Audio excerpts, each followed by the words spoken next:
आइए हम लोग NCERT 12th इकोनॉमिक्स का MCQ क्वेश्चन देखते हैं। चैप्टर 9th मुद्रा और तथा बैंकिंग से संबंधित क्वेश्चंस। मुद्रा का कार्य है विनिमय का माध्यम, मूल्य का संचय, मूल्य का मापक, इनमें से सभी होगा। निम्न में से कौन गुण बोधक साख नियंत्रण की विधि नहीं है? आग्रह, नैतिक दबाव, बैंक दर, विज्ञापन। बैंक दर होगा। भारतीय रिजर्व बैंक की स्थापना किस वर्ष की गई थी? 1947 में, 1951 में, 1935 में, 1955 में। भारतीय रिजर्व बैंक की स्थापना कब की गई थी? तो 1935 में होगी। आंसर इसका सी होगा। भारतीय रिजर्व बैंक की स्थापना 1935 में की गई थी। अब नेक्स्ट क्वेश्चंस। किसने कहा मुद्रा वह है जो मुद्रा का कार्य करती है? मुद्रा वह है जो मुद्रा की कार्य करती है। Hartley withers. मौद्रिक नीति के प्रमुख उद्देश्य क्या है? मूल्य स्थिरता, आर्थिक विकास को बढ़ावा, आर्थिक स्थिरता। इसमें से सभी। आंसर होगा इसमें से सभी। भारत में बैंकिंग क्षेत्र के सुधार में से जुड़ा हुआ है। बैंकिंग क्षेत्र से सुधार से जुड़ा हुआ है एक कौन कमेटी है जो बैंकिंग क्षेत्र से जुड़ा हुआ है? बी होगा नरसिम्हन कमेटी। 7 number question. निम्नलिखित में से कौन सा साख नियंत्रण का परिणात्मक उपाय नहीं है? साख नियंत्रण का परिणात्मक उपाय नहीं है नैतिक दबाव। भारत की मुद्रा है साख मुद्रा। भारत की मुद्रा है साख मुद्रा। बाजार के किस अवस्था में मूल्य विभेद पाया जाता है? पूर्ण प्रतियोगिता, एकाधिकार, द्विअधिकार, एकाधिकार प्रतियोगिता। इसमें होगा आंसर हमारा एकाधिकार। एकाधिकार बाजार में जो विक्रेता होती है उसी का एकाधिकार होती है, क्योंकि बेचने वाले एक होते हैं और खरीदने वाले अनेक होते हैं, तो उसका मनमानी चलता है। तो बाजार की किस अवस्था में मूल्य विभेद पाया जाता है?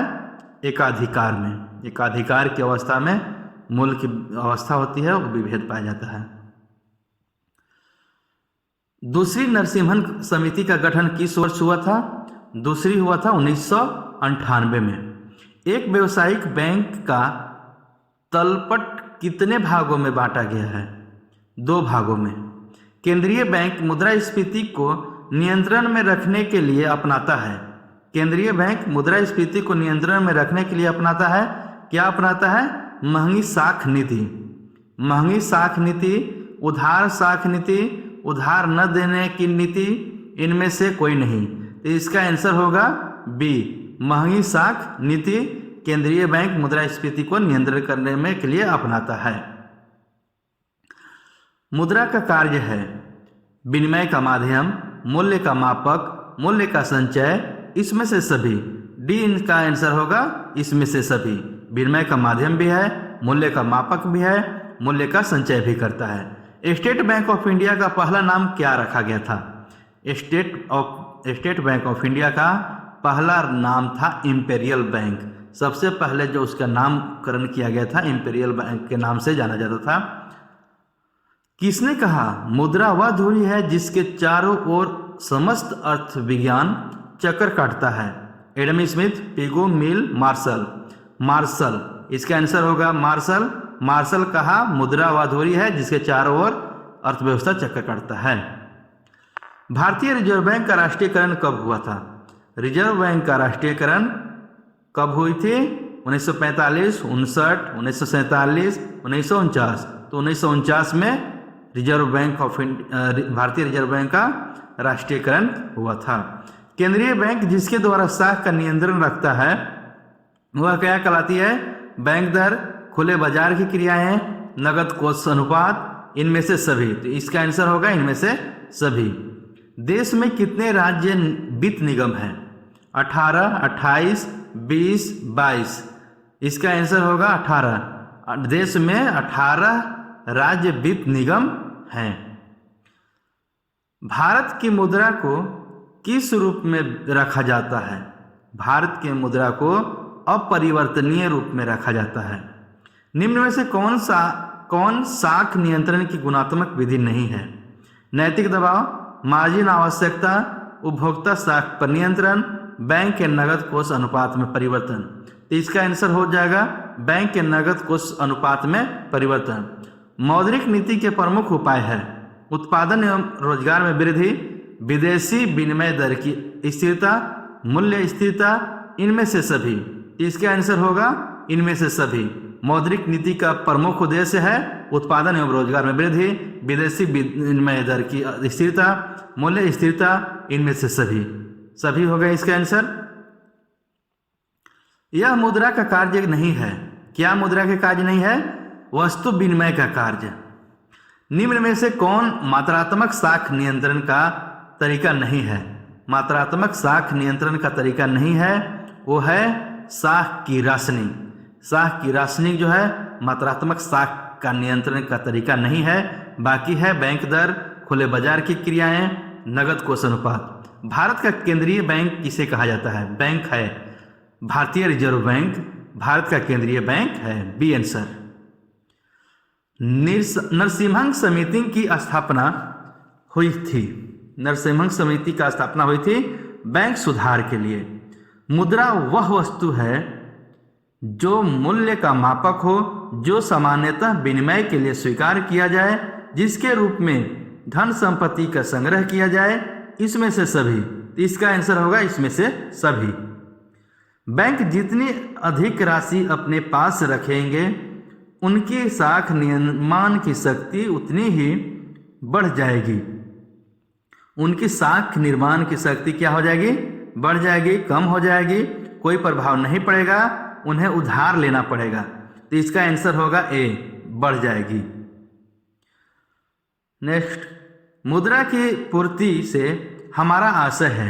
मुद्रा के पूर्ति से हमारा आशय है बैंक में जमा राशि, जनता के पास उपलब्ध रुपए, डाकघर में जमा बचत खाते की राशि, इनमें से सभी। तो इसका आंसर हो जाएगा इनमें से सभी। भारत में 1 रुपये का नोट जारी करता है। कौन जारी करता है? भारत का वित्त मंत्रालय। वित्त मंत्रालय जो है 1 रुपये का नोट जारी करता है। वित्तीय वर्ष कौन सा है? वित्तीय वर्ष कौन सा है? 1 जनवरी से 31 दिसंबर, 1 अप्रैल से 31 मार्च, 30 अक्टूबर से 1 सितंबर।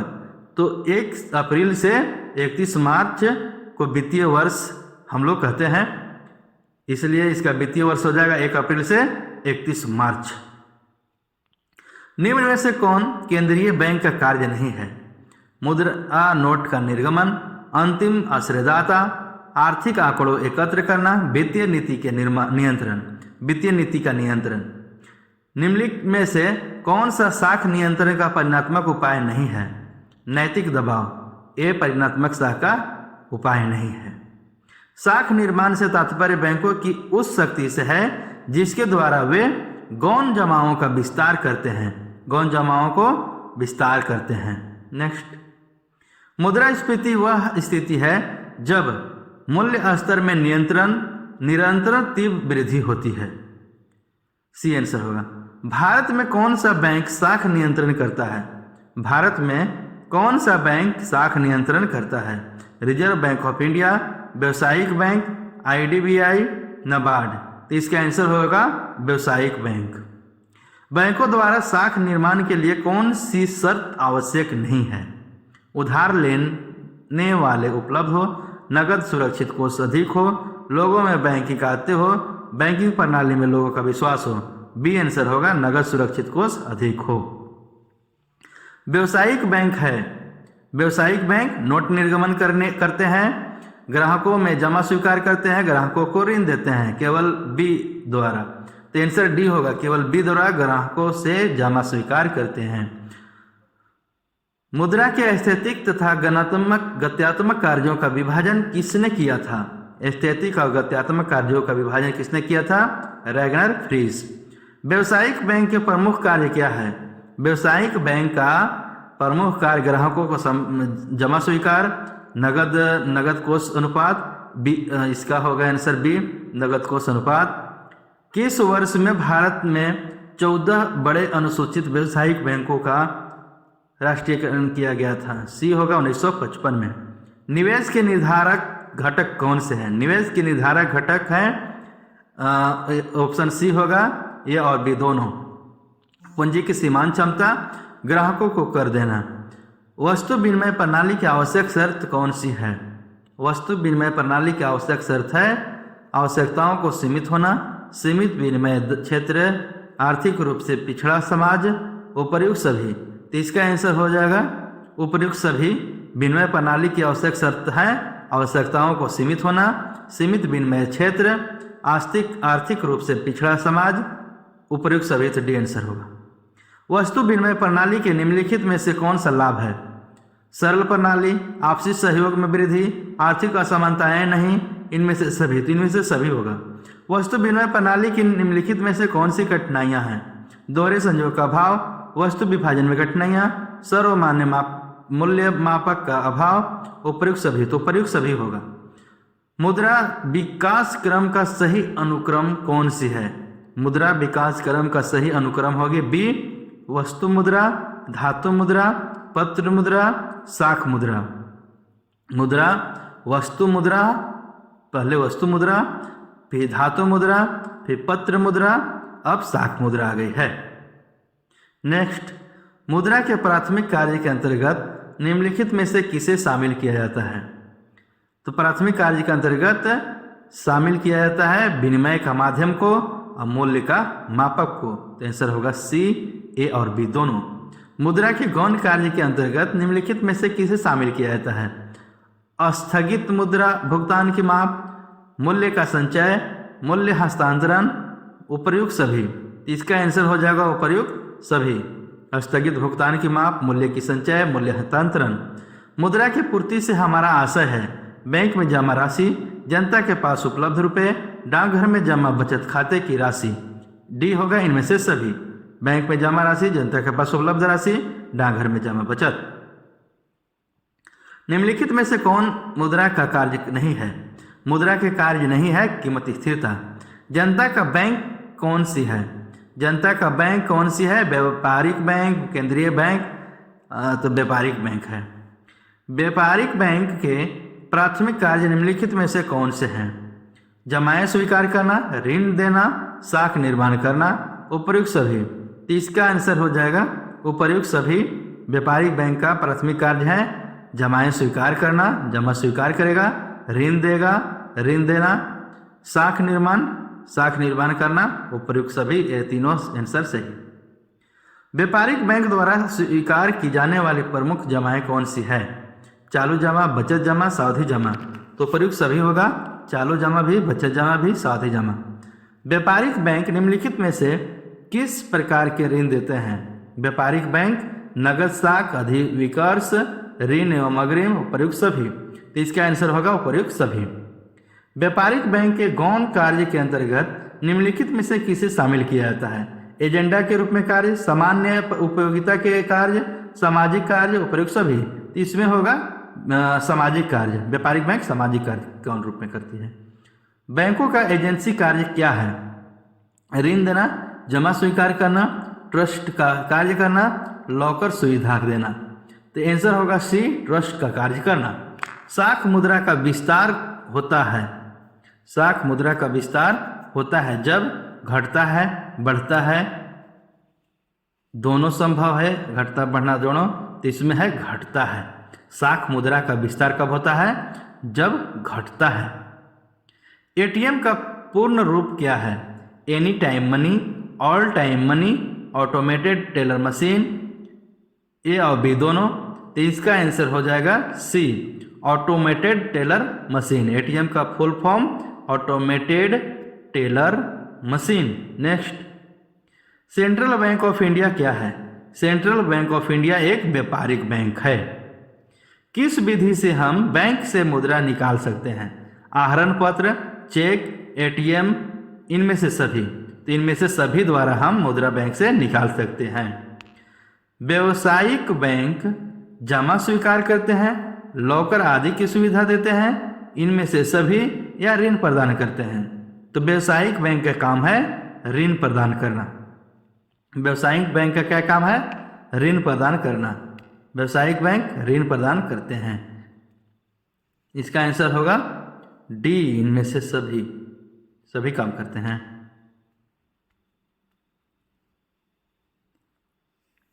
निम्नलिखित में से कौन सा कथन सही है? केंद्रीय बैंक देश का सर्वोच्च बैंक है। केंद्रीय बैंक पर सरकार का स्वामित्व होता है। केंद्रीय बैंक देश में बैंकिंग प्रणाली का संचालन करते हैं। उपर्युक्त सभी होगा आंसर। केंद्रीय बैंक के निम्नलिखित में से कौन सा कार्य है? नोट निर्गमन का एकाधिकार, सरकार का बैंकर, विदेशी विनिमय कोषों का संरक्षण, उपर्युक्त सभी। तो उपर्युक्त सभी होगा। केंद्रीय बैंक द्वारा कौन सी मुद्रा जारी की जाती है? चलन मुद्रा। साख नियंत्रण का प्रमुख उद्देश्य कौन से हैं? कीमत स्थिरता स्थापित करना, विदेशी विनिमय दर में स्थिरता लाना, उत्पादन एवं रोजगार वृद्धि के उपाय करना। तो आंसर होगा डी सभी। निम्नलिखित में से कौन सा कथन सही है? बैंक दर वह दर है जिससे पर केंद्रीय बैंक देश के व्यापारिक बैंकों को ऋण देने को तैयार होता है। बैंक दर एक एवं ब्याज दर दोनों में अंतर होता है। बैंक दर केंद्रीय बैंक की कटौती करती दर होती है। आंसर डी होगा। निम्नलिखित में से कौन सा साख नियंत्रण का परिणात्मक उपाय नहीं है? साख नियंत्रण का परिणात्मक उपाय है नैतिक दबाव। साख नियंत्रण का परिणात्मक उपाय नहीं है नैतिक दबाव। व्यापारिक बैंक को अपनी कुल आस्तियों का एक निश्चित अनुपात में जमा कर अपने पास तरल रूप में रखना पड़ता है, जिसे कहा जाता है नगद कोष अनुपात। रिजर्व बैंक ऑफ इंडिया की स्थापना कब हुई थी? रिजर्व बैंक ऑफ इंडिया की स्थापना 1935 में हुई थी। मौद्रिक नीति का संबंध किससे है? सार्वजनिक व्यय से, करों से, सार्वजनिक ऋण से, खुले बाजार की क्रियाओं से। तो आंसर होगा मौद्रिक नीति का संबंध है खुले बाजार की क्रियाओं से। इसमें मौद्रिक नीति का जो संबंध बताया गया है वो खुला बाजार की क्रियाओं से संबंध है। तो इसका आंसर होगा डी। नेक्स्ट क्वेश्चन, देश में कागजी नोट जारी करने का कार्य कौन करता है? देश में व्यावसायिक बैंक, विश्व बैंक, केंद्रीय बैंक, औद्योगिक बैंक। व्यावसायिक बैंक का जारी करने का कागजी नोट का जारी करने का विश्व बैंक का कार्य है। केंद्रीय बैंक साख नियंत्रण करती है बैंक दर के जरिए, खुले बाजार प्रक्रिया के जरिए, CRR के जरिए, इनमें से सभी। तो आंसर होगा खुले बाजार के जरिए। निम्न में से कौन सा साख नियंत्रण की गतात्मक विधि है? उपभोक्ता साख पर नियंत्रण। मौद्रिक नीति के प्रमुख उद्देश्य है उत्पादन एवं रोजगार में वृद्धि, विदेशी विनिमय दर की स्थिरता, मूल्य स्थिरता, इनमें से सभी। तो आंसर होगा विदेशी विनिमय दर की स्थिरता। मुद्रा पूर्ति का नियम कौन करता है? भारत सरकार, रिजर्व बैंक ऑफ इंडिया, वाणिज्यिक बैंक, योजना आयोग। तो इसका आंसर होगा रिजर्व बैंक ऑफ इंडिया। साख मुद्रा का विस्तार होता है जब घटता है, बढ़ता है, ये और भी दोनों। तो आंसर है जब घटता है। साख मुद्रा का विस्तार जब होता है जब साख घटता है, तब साख मुद्रा का विस्तार होता है। ये आंसर होगा ए, घटता है। भारतीय बैंकिंग प्रणाली का संरक्षक कौन है? Reserve bank of India. वैधानिकता के आधार पर मुद्रा को कितने भागों में बांटा गया है? 3, 2, 4, इनमें से कोई नहीं। वैधानिकता के आधार पर मुद्रा को कितने भागों में बांटा गया है? वैधानिक रूप से मुद्रा को कितना भाग में बांटा गया है? बी आंसर होगा 2 भागों में बांटा गया है। बैंकिंग लोकपाल योजना की घोषणा किस वर्ष की गई? बैंकिंग लोकपाल 1995। धन्यवाद।